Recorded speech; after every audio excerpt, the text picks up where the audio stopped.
Hey, what's up, guys? It's me, Ben Deedles, here with another record recommendation for you. This week, we got a huge one. It's 1995's Dear You from Jawbreaker. Where do I even begin with this record? This thing is highly influential, really sort of a masterpiece. Now, upon its release in 1995, it was sort of met with a big giant thud. Jawbreaker were sort of the cool kids on the block. They had just released 24-Hour Revenge Therapy. They landed an opening slot for Nirvana on their In Utero tour, which of course garnered the attention of Geffen Records, who signed them, put them in the studio, and basically decided to play the Green Day playbook and hook them up with Rob Cavallo, who produced Dookie and Insomniac, and they came out with this Dear You album, which is incredible. Up until that point, Jawbreaker was kind of like more of a gritty, like punk band, sort of on the tinges of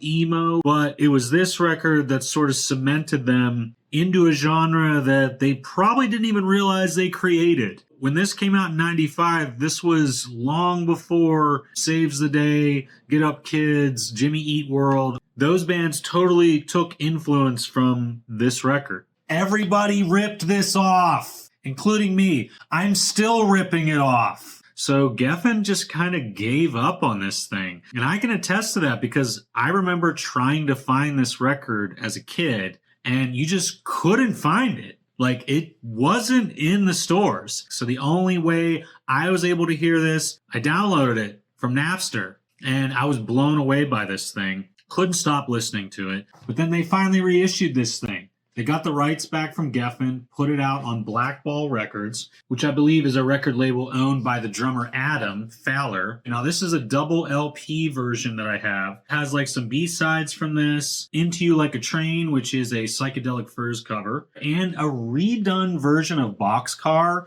which this is kind of controversial. I'm going to say it. Fucking rips. I don't understand why this wasn't just a huge album. Again, when this came out, there was just a huge backlash against it. Jawbreaker had come out and said, oh, we're never going to sign to a major label. We're never going to do that. And then they were just like, screw it. Let's sign to a major label. This record was a lot more slick compared to the records that came before this. So there was just something about it that rubbed the punk community the wrong way. For a lot of people that weren't there then, there was definitely a big stigma about punk bands signing to major labels back then. It was like very much like, you're a poser, you're a sellout, or whatever. There's even stories of these guys playing shows. When they would play songs from this record, the crowds would like turn around and like have their backs to them like this, like while they played. Kind of crazy to think that people who love your band would just do that to you. I don't get it. Whatever. I would have been turned around. I would have watched you guys. I'm just saying. I wouldn't have turned my back to you.